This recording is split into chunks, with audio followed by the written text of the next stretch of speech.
Hello, welcome to the next episode of Riddle Me This. It seems to be called Riddle Me This. We'll find out whether that title sticks or not. If you've got any questions about rider psychology, stick them in the video and we'll get them answered here. So the next question comes from Teresa Lewis. So Teresa, what's your question? Hi Karl, it's Harry here, Teresa's long-suffering steed. I often wonder about humans. What is it that makes their brain go to jelly?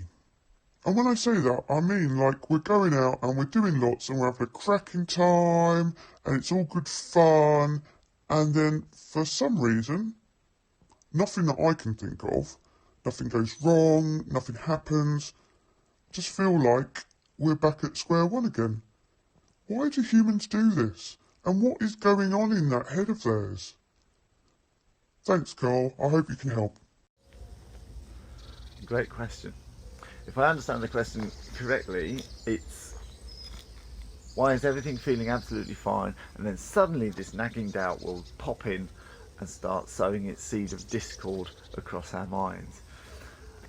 And the simple answer is that's its job. That's its job. That's what it's supposed to do.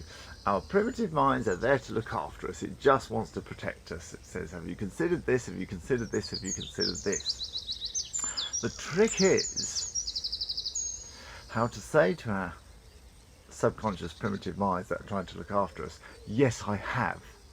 I have considered this. I have risk assessed. I have done the training. I have got the contingency plans. Thank you very much. You can shut up. The primitive mind will always be trying to look after us. It will be searching for the chinks in our armour where we might have got it wrong. Before I was a rider confidence coach, I was a regular hypnotherapist and psychotherapist working in stress, anxiety, weight loss, smoking. One of the big parts of the smoking script that I'd developed to help people stop smoking was that the chinks in your armour is when you desperately want a cigarette. I only smoke socially, or I only drink socially, or a part of it which is not utterly complete. Not I am a non-smoker, I am a non-drinker, I am a sporty person. Which comes down to self-identity. If your self-identity is that you are a sporty person, then you won't have trouble sticking to your timetable to get down the gym, and you won't have trouble eating healthily. People who are Olympic athletes, they don't have a problem sorting out their diet, eating what they have to eat, exercising how they need to exercise. People who have been smokers all their lives and then find an incentive out of either inspiration or desperation. Something terrible happens, something great happens, that inspires them to not give up smoking, become a non-smoker, to change that personality. Within any sphere of life, your primitive mind will always be knocking at the door. But if you identify yourself as somebody who has done the training, done the risk assessment, made the contingency plan, and knows what they're doing, and live in that identity, then you won't have a problem when your primitive mind comes knocking at the door saying, oh, have you thought of this, have you thought of that? Very easy to say. Very easy to say. You may have people in your life who go from the same situation and get out of it and then get into identical situation over and over and over again. This is because there is a certain comfort in the self-identity as a person who is a nervous rider, or as a person who is a confident rider 80% of the time, but 20% of the time I do this, I do that.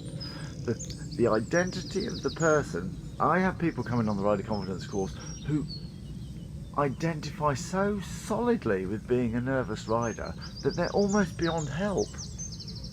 Almost. And that's the key, to find that little. I'm then doing the opposite of what the primitive mind's doing. I'm finding the crack in the armour and breaking it open and expanding that bit. At the same time, the primitive is trying to do exactly the same. So I have people who very firmly identify that they're nervous riders. I mean, who would do that? A lot of people is the answer. So there's a little YouTube channel I just stumbled across recently. It was just suggested to me. Was it the story of a nervous rider? No, a scared rider's saga. I can't remember. And it's a girl and her friend documenting themselves being scared on their horses, and presumably that will have a certain rapport with certain people, and their YouTube channel will be supportive to nervous riders, and it's marvellous, you would have thought.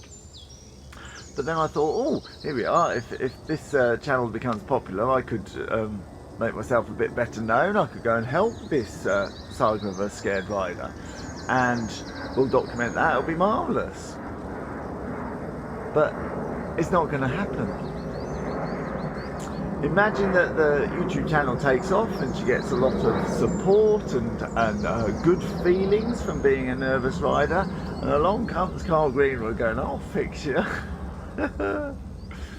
And she comes along to the rider confidence course and does brilliantly. Okay, so there you go. Would she stay? Would she now be a confident rider? Would she change her YouTube channel to the saga of a confident rider? No, because there's an invested interest in maintaining that self-awareness, that self-identity, that this is me. Now, I promise you, everybody has their level where these nervous instincts kick in from the primitive mind. So I've just been to a show in Cheshire. I was aware I was going to make this video, and I just, as these occurrences came up to me, thought I can just give a few examples here. Watch this. So here we are, heading off for the fourth and final show at the Cheshire Show. The horses, you might see him in the background there. You might hear Popple Guy screaming in the lorry. He's been shut in his cage. There we are. So we're going to go and do our fourth and final show. It's been a great set of shows. The ground's a teeny bit slippy, but not that bad at all. And we're ready to rock. Do you not think, given the show that we do, and actually, just bear with me 1 minute. Here is a show reel of the show that we do.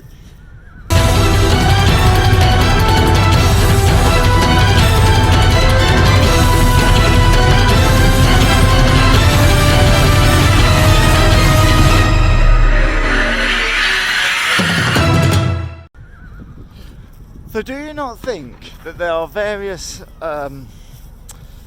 insecurities and doubts that go through my mind before we do this show? Of course there is. Of course there is. But what would it benefit me to dwell on everything that might go wrong? Given that I've done my training, I've risk assessed, I've got contingency plans. There is a certain element of risk, of course, but there isn't anything. There isn't crossing the road, driving the car, driving my horse box. Look at that. You go up on there, you swing around, there's a bit of risk in there. And part of the fun of that is that you have to overcome these fears of sitting there in an unfamiliar area going, what if? Of course there is. Of course there is. Back to the subject, I'm in a familiar area. I've done this show loads of times, but of course, what ifs constantly knock on the door. That's their job. My brain is a cascade of positive, negative, stupid, superfluous.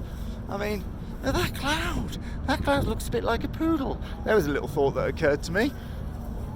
Absolutely pointless. So, how do I stop the negative thoughts coming in? Because they do me no good at all. Because this is my job. I've signed the contract to do it. I've accepted the money. I've flown the Russians over. 1,000,000%. I am doing this job. I am trained. It is possible. And there is no room for doubt.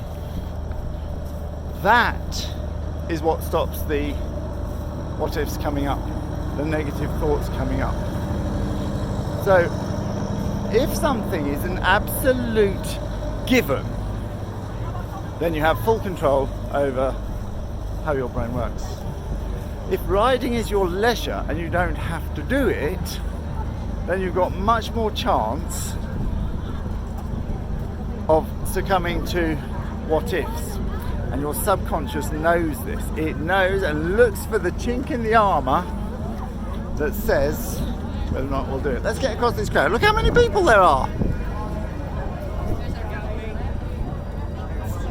All these people are going to see me. Let's get across this road. There's a bit slippy.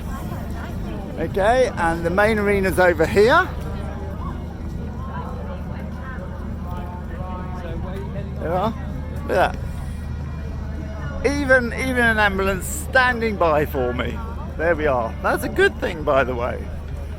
There we are. Let's go through here. And something's on at the moment. And we've got to wait for that to finish. Run in, set up, and there we are for the show. Always busy. My negative impulses are under control because there is no choice involved. There is no chink in the armour that says I don't have to do this. At rehearsal on a Thursday night, I quite often go around on the Roman ride at trot because it's an option. It's not an option on this show. So there we go. And that's a great example, even from my point of view, from my expertise. We all know there is no I There we are. It's about everybody, so they must persevere.